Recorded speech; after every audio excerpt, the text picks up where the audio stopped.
This is Photographing the West podcast, the podcast for people who love to explore the western highways and byways while photographing the landscape and wildlife.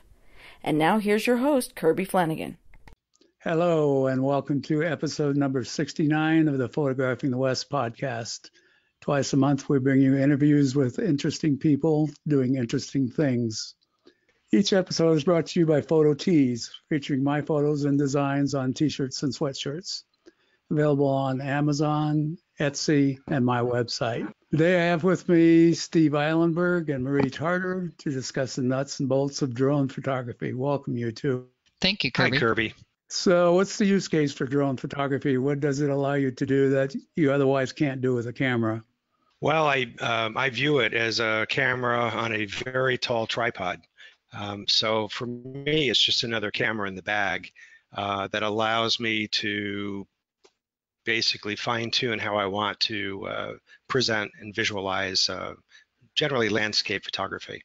I find that I'm sure most landscape photographers have had the experience of seeing a wonderful scene from a car, pulling over, then trying to frame it and kind of wishing they could either climb over a fence or that a tree that's kind of blocking part of the view, wishing that that wasn't there. So it's a way of sort of surmounting obstacles. And it also appeals to those who gaze out of airplane windows and, wish that the airplane windows were clean and that they could capture a scene that they can see down below. So it's a way of flying, basically.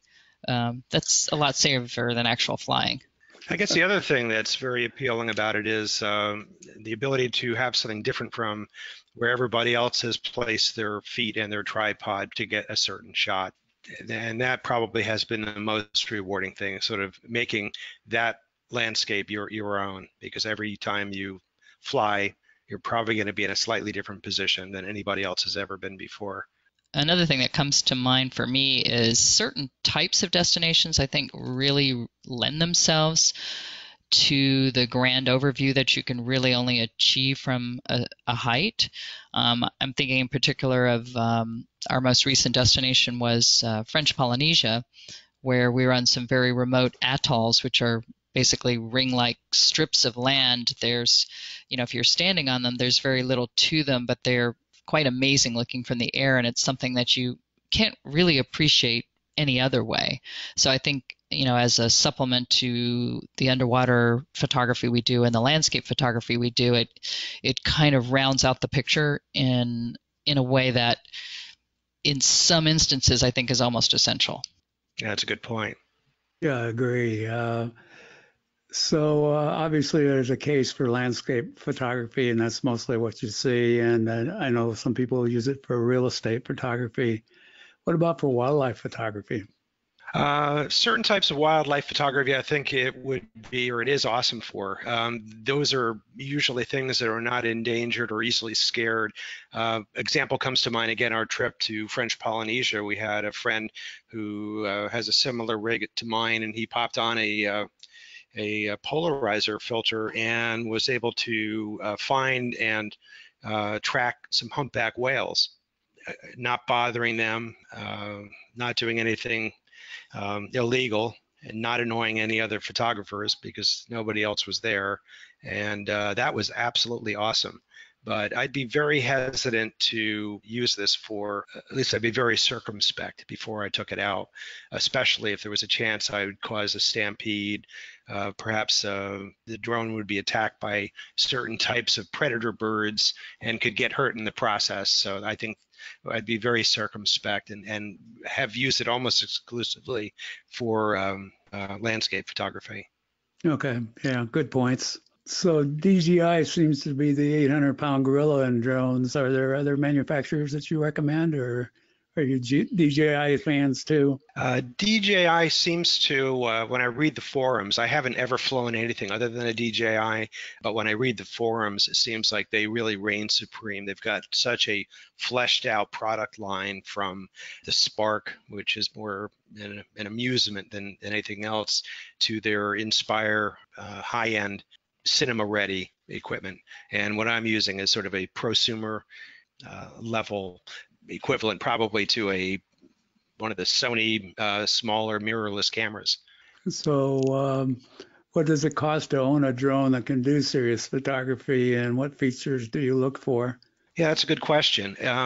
If money is an issue, one might look at something in the secondary market. As new models come out, the older models, a lot of people do put them up for sale. And I think you could probably end up with a nice Phantom 4 Pro for maybe $600, including the batteries. And that's probably a third or a quarter of what it would cost if you bought it new. The system that I have, which I actually got rid of my Phantom 4 to buy this one, is the Mavic Pro 2, and that with they call it the Fly More system, I think is what they call it. Basically 3 batteries together and a car charger and a case is going to be around probably $1,700. I think with accessories, including a bag to carry it in, some of the extras, as well as filters that I think really will be part of any serious photographer's drone kit, you may be looking at, say $2,000 plus or minus a little bit. One thing that influenced us in our current choice of drone is portability.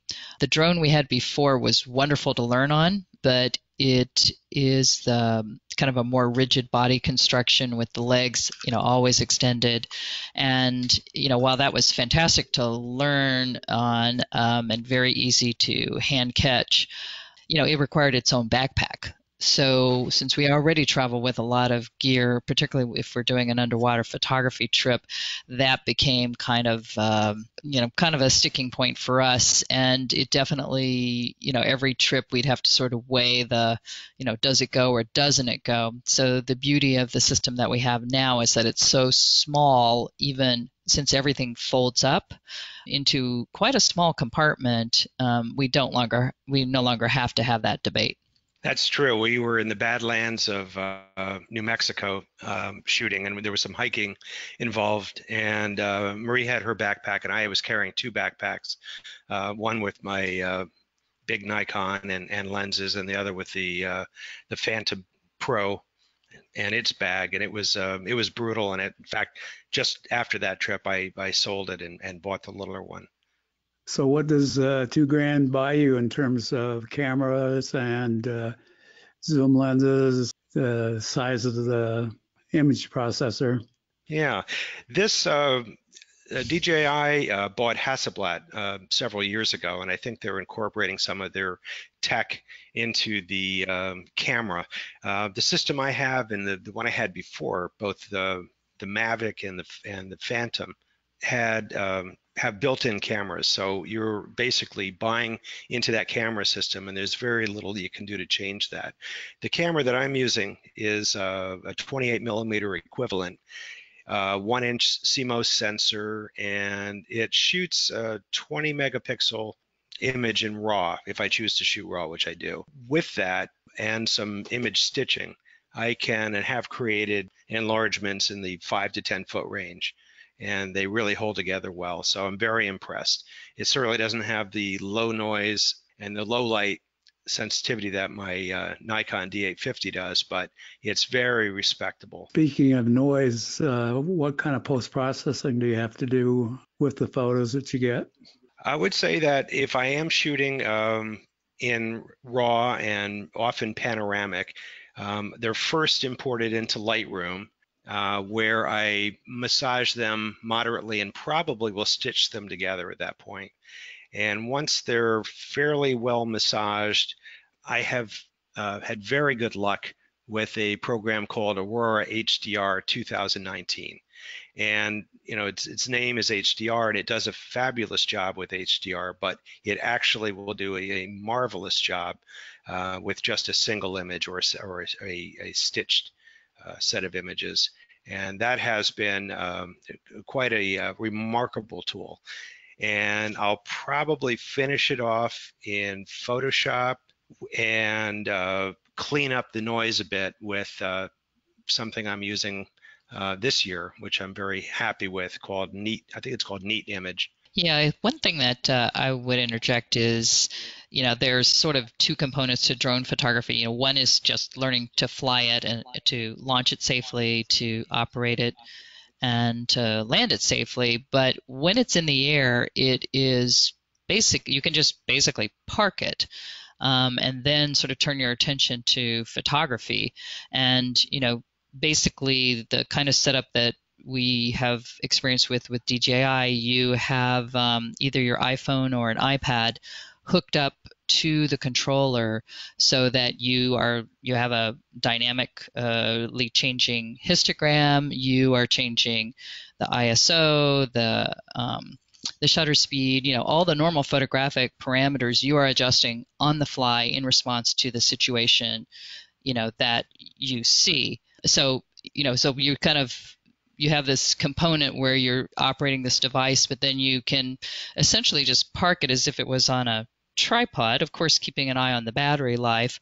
But you can, at least for a few minutes, turn your attention completely just to the photography, and with very, very good results. Yeah, it's like it's on a gimbal. It's very stabilized, even in moderate winds. It does a remarkable job. And while we shoot very much like we do with our land cameras, there are a couple subtle differences. We generally shoot the drone in RAW mode and in manual mode. So we are choosing the ISO, usually the lowest, with an acceptable shutter speed. And the one thing that varies from our land SLR or DSLRs is the wider open the aperture, actually, the better the image quality in the drone. So it's a little counterintuitive. And a lot of us had to learn that lesson the hard way, that there was just something going on with image refraction and the sensor that was actually degrading the image significantly. So if you take your photographic knowledge and put it to the drone, you do have to be aware of a few different things. And the other thing that has helped our image quality quite a bit is using neutral density filters. With that, I'm not shooting it as fast as shutter speed, but the images look a little bit less digital and a lot more like I'm getting out of the back of my camera, my DSLR camera. So most people, to sort of fit out their drone photographic kit would buy a set of filters, and depending on the time of day and the ambient light level, say if it's early-ish morning, the sun is about to rise, or sort of the golden hour, you might choose like a 4x neutral density filter. If it's a little later in the morning, maybe an 8x. If it's high noon, maybe 16 or 32, depending.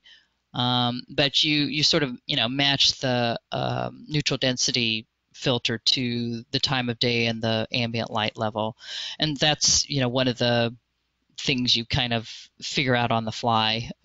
Because it's a little, you obviously can't change the filter once it's launched into the air, so you do have to kind of learn to read the situation, guesstimate the correct filter, and then adjust from there. Yeah, expanding on that just a little bit, I would stay away from the variable neutral densities. They can be problematic. And just like with land photography, especially if you think you're going to be stitching images, definitely stay away from the polarizer. That's going to really hurt it. It'll work well in certain situations for a single image, but if you're stitching at all, definitely stay away from that filter. Yeah, actually, one thing that I think drone photography is especially well suited for is sort of the big panoramic scene. And you can do it a couple of different ways. One is you can easily do the acquisition manually effectively. So you figure out where you want your scene centered, and then you just like you do on land, you take a series of overlapping shots. It's very simple and easy to rotate the camera through the controller. And how we kind of communicate to ourselves for the download is that we often take a straight down look, at the water or whatever we're flying over. And sometimes those can actually be kind of interesting scenes as well. But you can also shoot panoramas in a completely automated way through the controller. So you can select, you can go into the program while you have your drone in the air and select, a horizontal stitch, a vertical stitch, and the drone will actually do the acquisition. So there's more than one way to do that, but it really is a wonderful tool. So what sort of f-stop are you actually shooting at, and what sort of shutter speed? I would say if there's not a tremendous amount of wind, my shutter speed is probably going to be over 100. Probably spends most of its time around 160 to 250th with the neutral density filter on. And I have the aperture anywhere between, I think it's f2.4 or 2.8, I'm not sure. And I wouldn't go higher than 5.6. I think we can go to 16, but I think the sweet spot for me seems to be between wide open and maybe f4.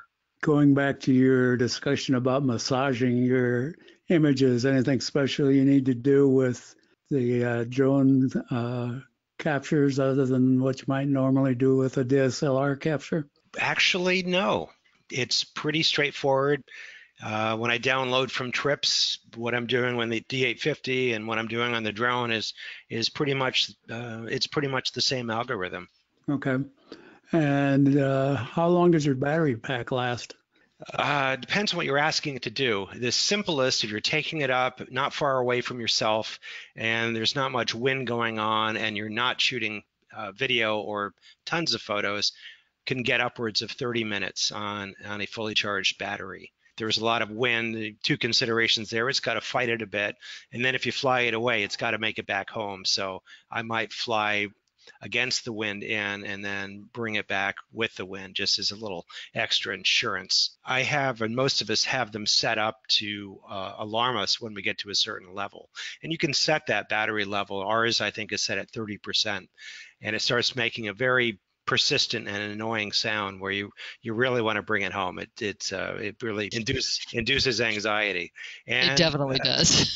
And however you set it up also is the when to return home. Sometime it's going to basically say, screw you, I'm coming home, you're ignoring me, and it'll start flying home on its own when it thinks that it's in jeopardy of crashing into the sea or some such thing.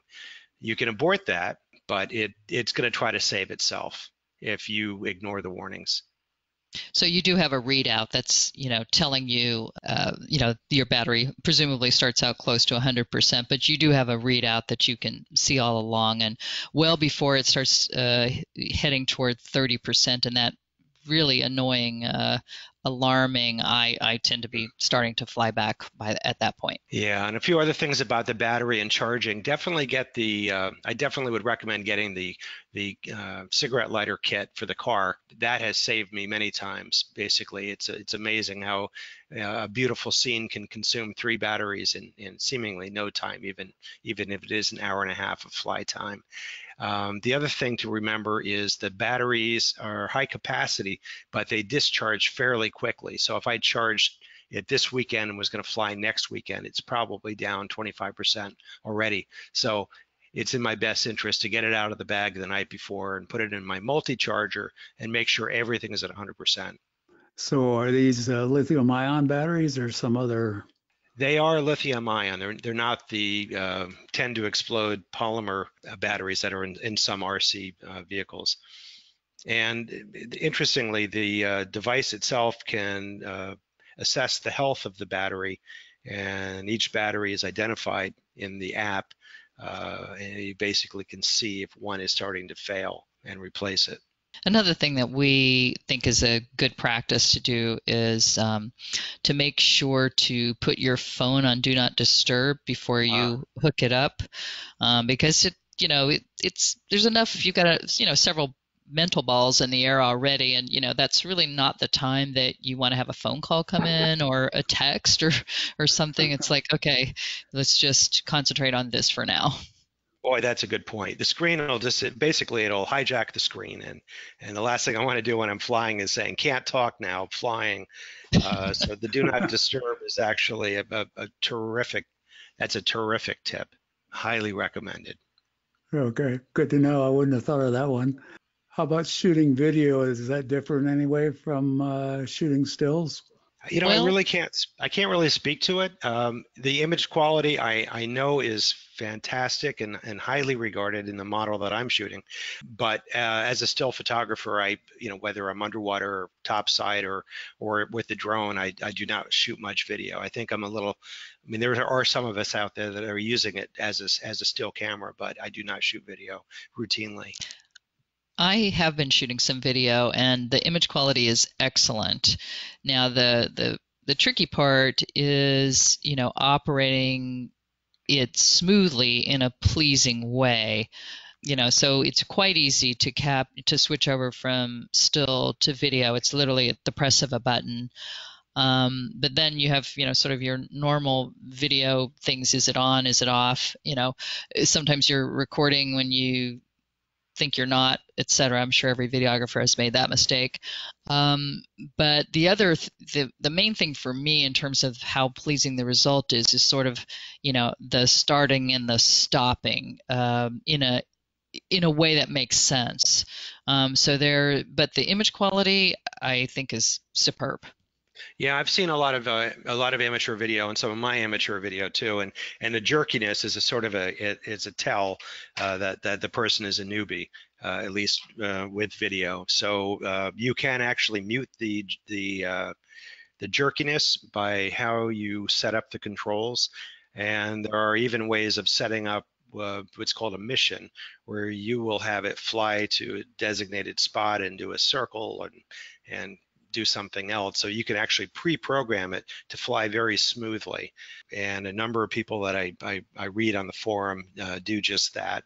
And something I haven't done, but their video looks a whole lot better than most of the people that are just manhandling it with their two thumbs on the control sticks.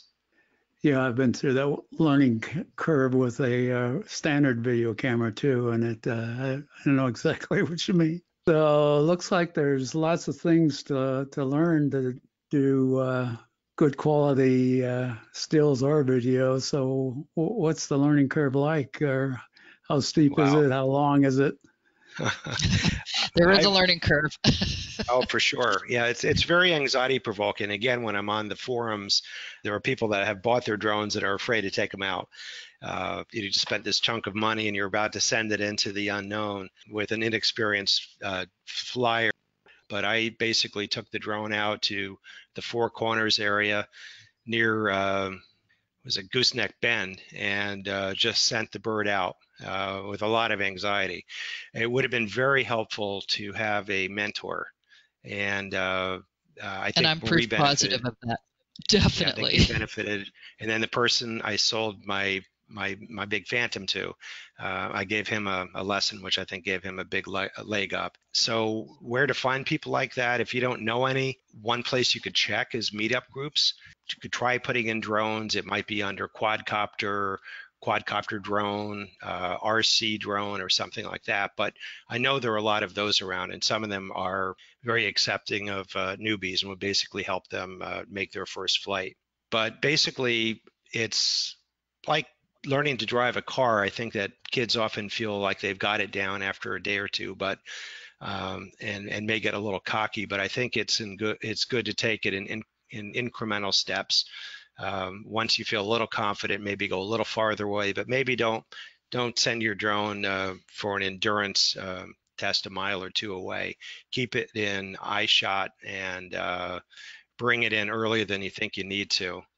We also have a friend who frequently travels with us, and he kind of learned along with us, and it's been interesting to see how much more, I think when we were all less experienced with this, we would get like a high wind advisory warning on the phone, and that would be enough to discourage us from to even launching it. And now I think we're much more confident about sort of assessing the conditions ourselves, and obviously if it starts acting squirrely, that's a good time to bring it back in. But there is a definite learning curve and a definite gradual confidence building process that you have to go through. And obviously I think choosing the right situation in which to fly, which is of course increasingly more restricted, and rightfully so, There's some basic guidelines that need to be followed. It's not a good idea to launch in a busy urban area or where people could be distracted by it. We live in a coastal area, and one thing that we were really cognizant of in starting out is to try not to be an irritant to other people. So, our favorite initial place to launch was at the beach because at least we could get it up quickly and over the ocean where nobody could hear it. Yeah, good point. So with all this technology and everything and the learning curve, should you buy insurance for your drone or can you? That's a very good question. I'll let Steve take that one. Yeah, we have through Napa, we actually have a policy where we list all of our photographic gear. And I'll be frank, I've lost 2 drones in the past. I haven't lost this model yet. There were 2 Phantoms. One, they were both kind of inexplicable. They were flyaways and they just never came home. Other people do have this experience. I would say that probably most of the time it's user error.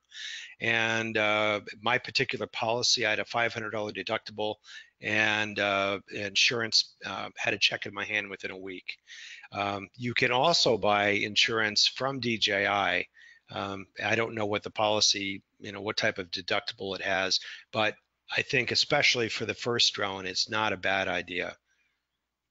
Okay, good to know. I'd go so far as to say it's a very good idea. Well, it's funny.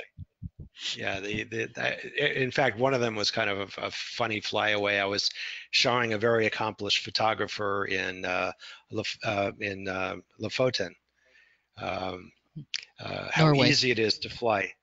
And and he's watching with interest, and it basically flew away.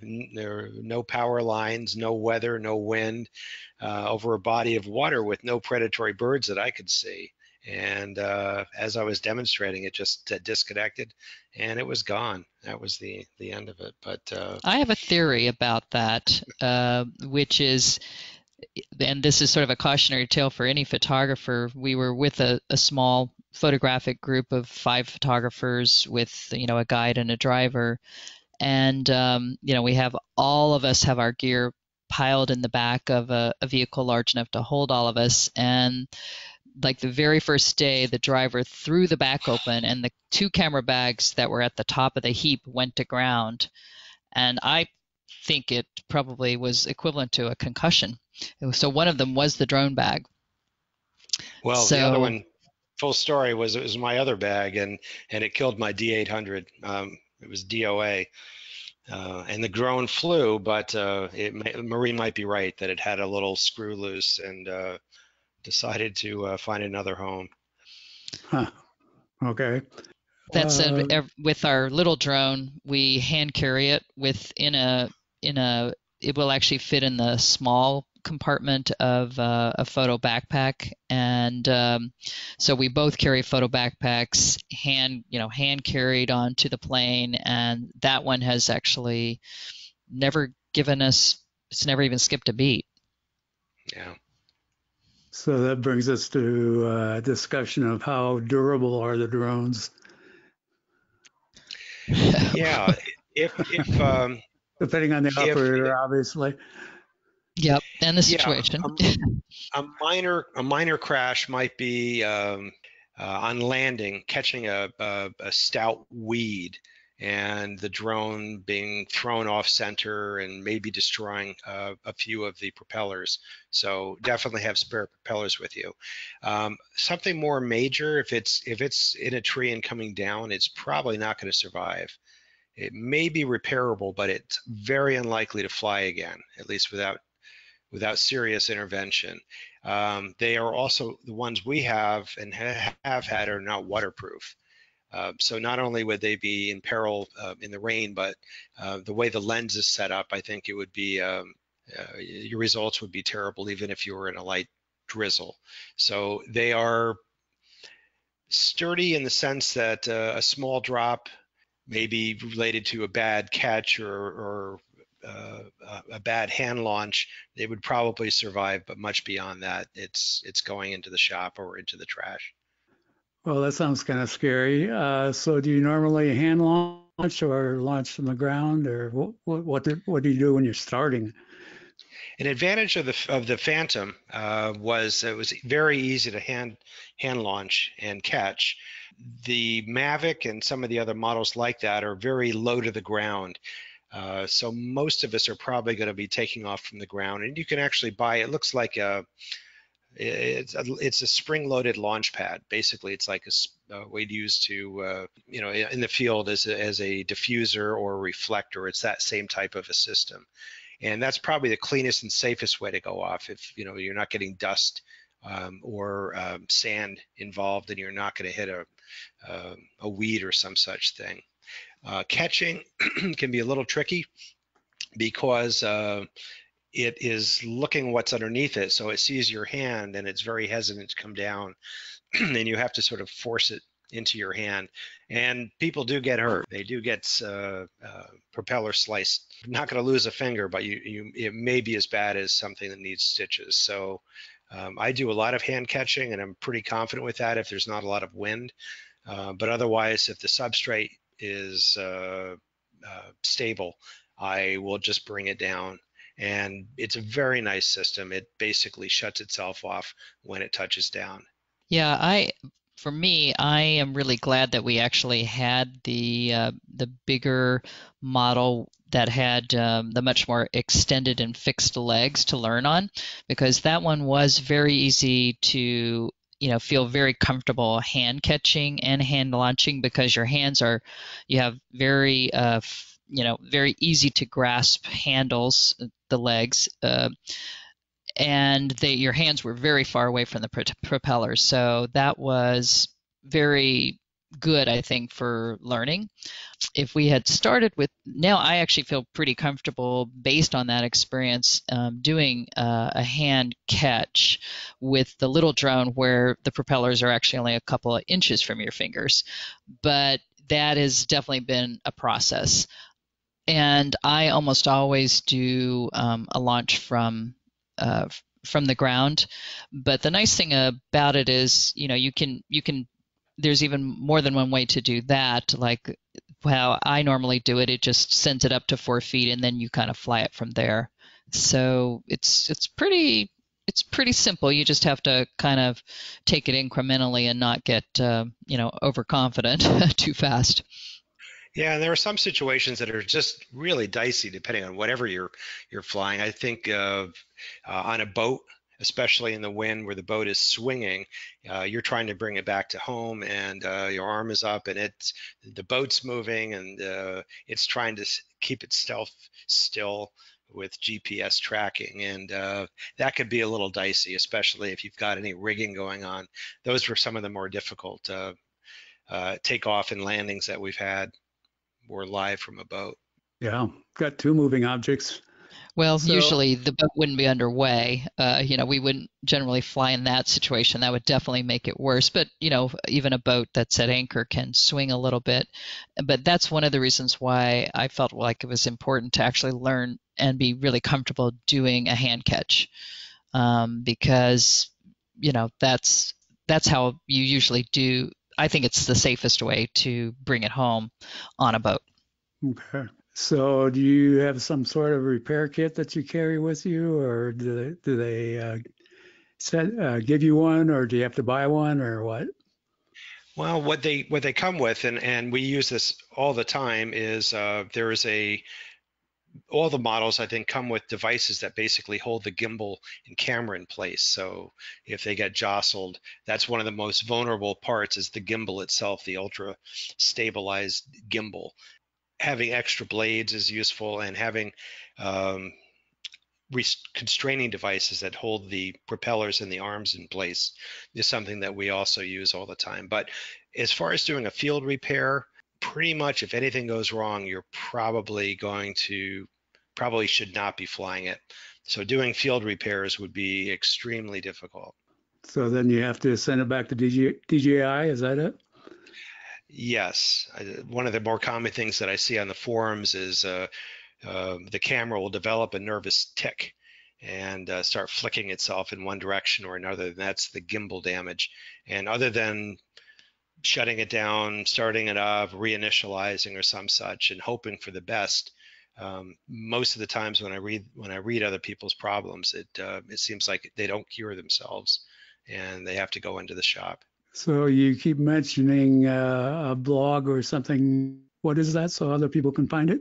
Well, Steve wrote a series of articles for PhotoFocus on getting started with drone photography, and sort of beginning both tips on the actual flying of the drone, learning to fly, as well as sort of beginning photographic parameters. So those can be found on PhotoFocus under Steve's name, which is his last name is Eilenberg, Eilenberg, and the site is searchable. You can just type in a name and find him that way. He also wrote a series of more comic personal blogs about his experiences with learning to fly and do drone photography on our website, which is aperturephotoarts.com. Yeah, I think that was called The Wrong Stuff, was that story. And The Wrong Stuff. And that was me. So Steve, you've mentioned several times reading posts. Is there locations you recommend for? Yeah, one that I do look at is, I believe it's Mavic Forum.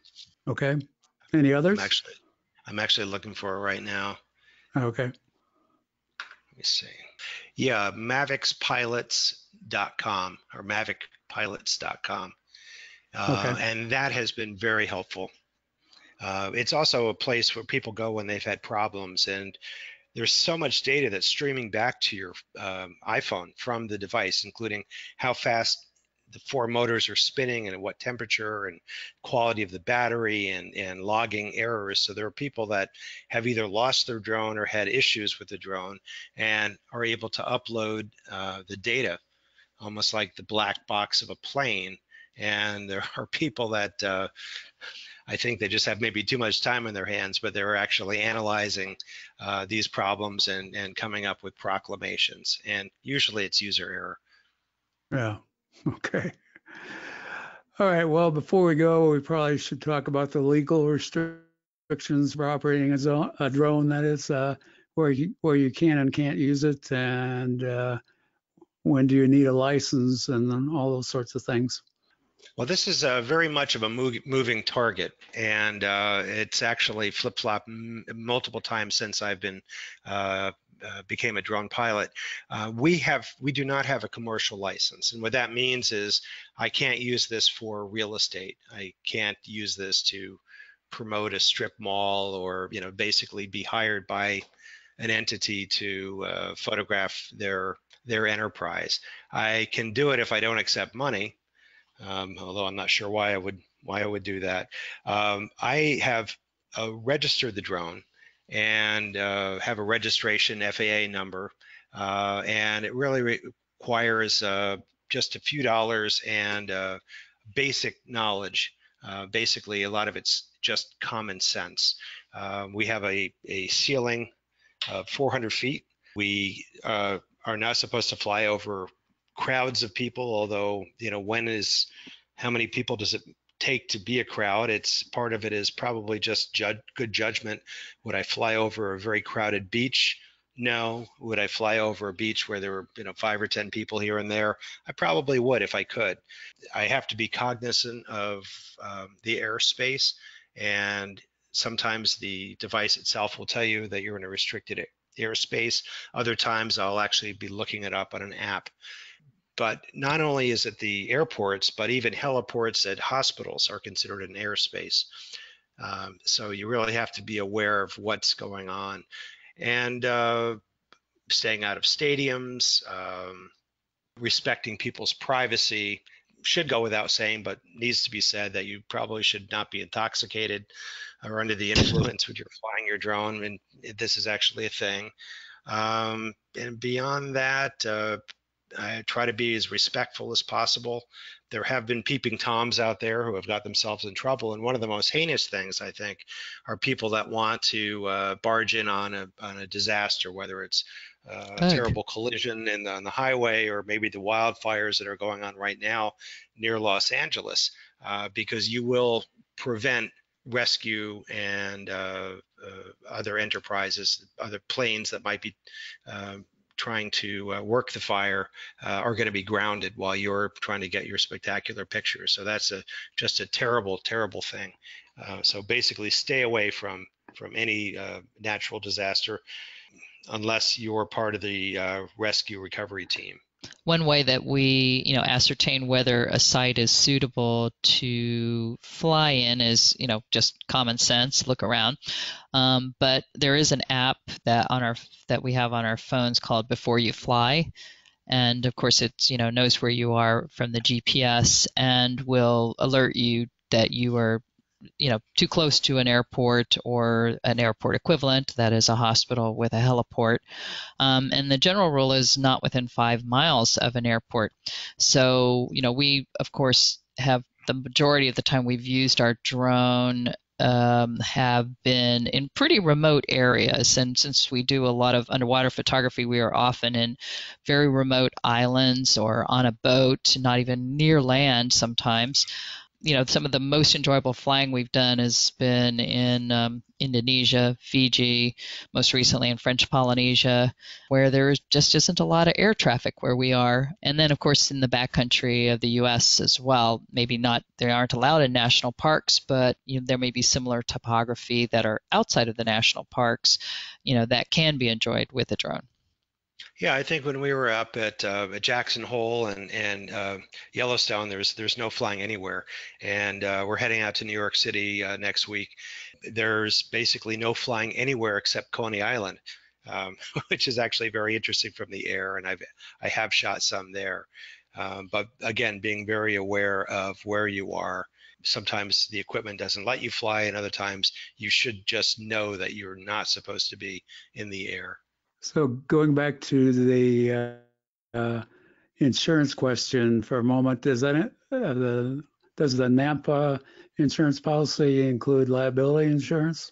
That's a really good question. I don't know the answer to that. We have I would think not, but I don't know. I would think especially, but we have a $3 million umbrella policy that basically goes with us anywhere, and I think that's important, and I hope to never have to use it, but that would be such a situation. I don't think it would help me if I did something illegal, caused a helicopter to, God forbid, come down or some such thing, but I think it's good to have a personal liability policy. Yeah, that makes sense. Time to wrap this up, I guess. Where can people find you too, and your drone photography and your articles that you mentioned? Well, our website is Aperture Photo Arts, and that's aperture like the aperture of a camera, and then photo spelled PHOTO Arts, and that's all run together, no spaces or capitals or anything like that, Aperture Photo Arts, and that's where you can find drone photography. Our site is searchable. Steve's articles about learning to fly called The Wrong Stuff can also be found there. So, and then in terms of the more nuts and bolts of learning to fly a drone, Steve did do that series of articles I mentioned earlier on photo focus, which is PHOTO focus, FOCUS, again, no space, photofocus.com, and it is searchable by name. Both of us can be found there. My last name is Tartar, Tartar, and Steve's last name is Eilenberg, EILENBERG, and the site is searchable. So you can just type in a name and you should be able to access our articles there. Okay, sounds good. Well, thanks to you, Steve and Marie, for filling us in on drone photography. It's always great fun having you two on Photographing the West. Photos and show notes are available at www.flanaganphotos, spelled FLANAGANPHOTOS.com. Bye for now, and we'll be back on the 30th of the month. Thanks, Kirby. Thanks, Kirby. Great talking with you. Thank you. Thanks for listening to Photographing the West podcast. Please subscribe to the podcast in iTunes and leave us a review. Till next time, here's wishing you safe travels and good light.